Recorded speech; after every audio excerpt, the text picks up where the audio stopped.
Et salut, aujourd'hui on se retrouve pour une nouvelle vidéo sur l'explication des types de moteurs que vous pourrez retrouver dans vos appareils électriques.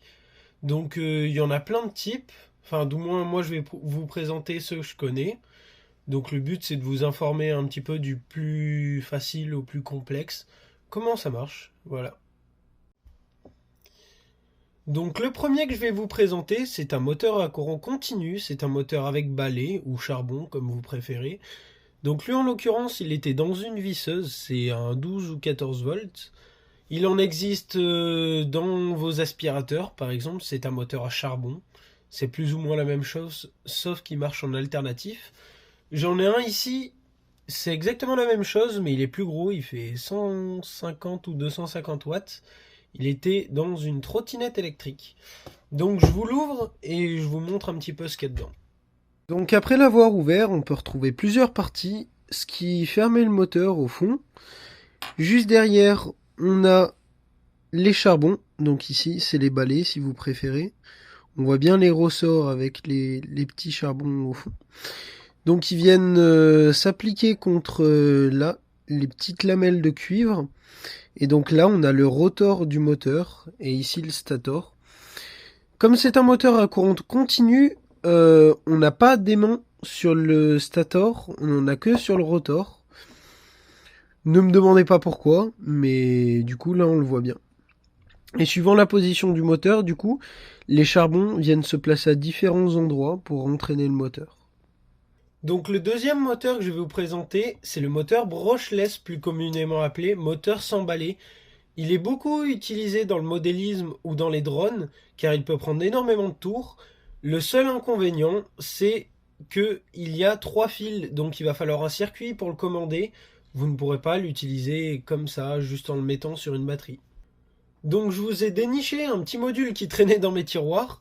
C'est pour petit moteur 12 volts, mais on a donc ici 3 sorties qui correspondent aux phases du moteur, plus l'entrée courant continu et le contrôle.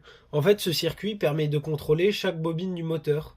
Si vous êtes intéressé, j'ai fait une vidéo sur TikTok qui en parle, où j'ai construit un circuit comme ça, sauf que je n'avais pas la partie commande, mais ça permettait d'utiliser le moteur brushless sur une batterie ou simplement pour l'utiliser comme ça. Donc moi, par contre, quand je l'ai utilisé, j'avais rajouté une phase, j'ai un petit peu triché, c'est que on a 6 bobines là-dedans et un point commun.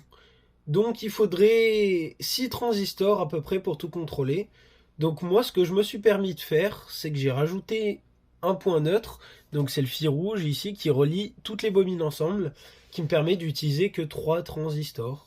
Mais en généralité, si on aurait eu un moteur brushless normal, il aurait fallu au moins 6. Donc je vous en ai ouvert un pour vous le présenter. C'est exactement le même que j'utilise dans ma vidéo TikTok ou que je viens de vous présenter juste avant.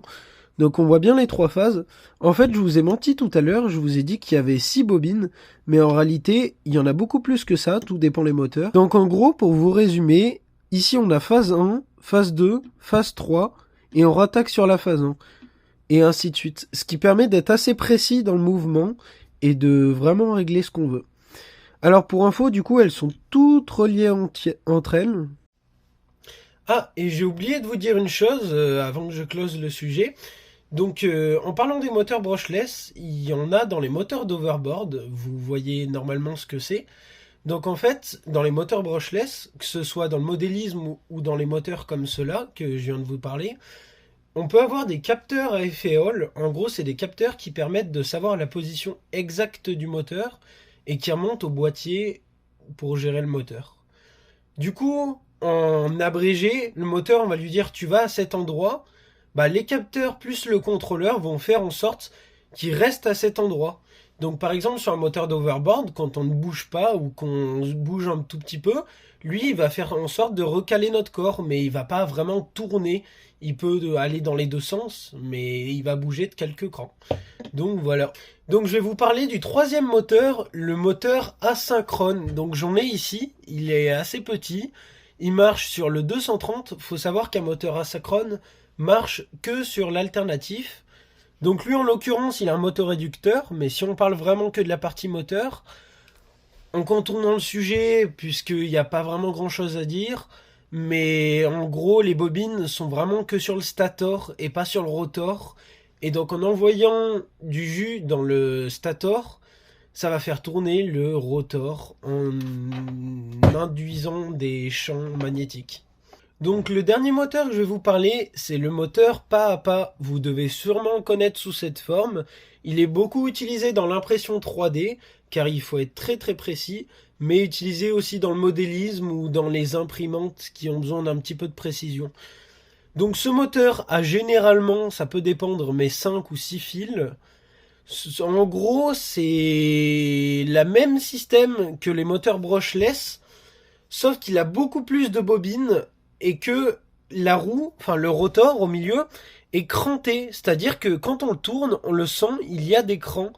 Et donc ce moteur, c'est exactement comme le moteur brushless, a besoin d'être alimenté par un circuit externe, un circuit qui est vraiment dédié qu'au moteur. C'est pas en l'alimentant sur une batterie qu'on va le faire tourner. Ce moteur n'est vraiment pas fait pour monter dans les tours, il est vraiment fait pour être super précis, même s'il a un couple qui est pas mal, c'est-à-dire que quand le moteur sera alimenté, qu'on va lui dire d'avoir une position, on peut quand même tirer assez fort dessus avant qu'il lâche et qu'il saute un cran. Et il rattrapera quand même, du coup. Donc c'est l'avantage de ce moteur, c'est qu'il est assez multifonction. Mais pour autant, on ne l'utilisera pas pour un projet qui a besoin de puissance ou quoi. C'est vraiment s'il y a besoin de précision. Donc cette vidéo touche à sa fin. J'espère qu'elle vous a plu. Et puis lâchez un petit pouce en l'air.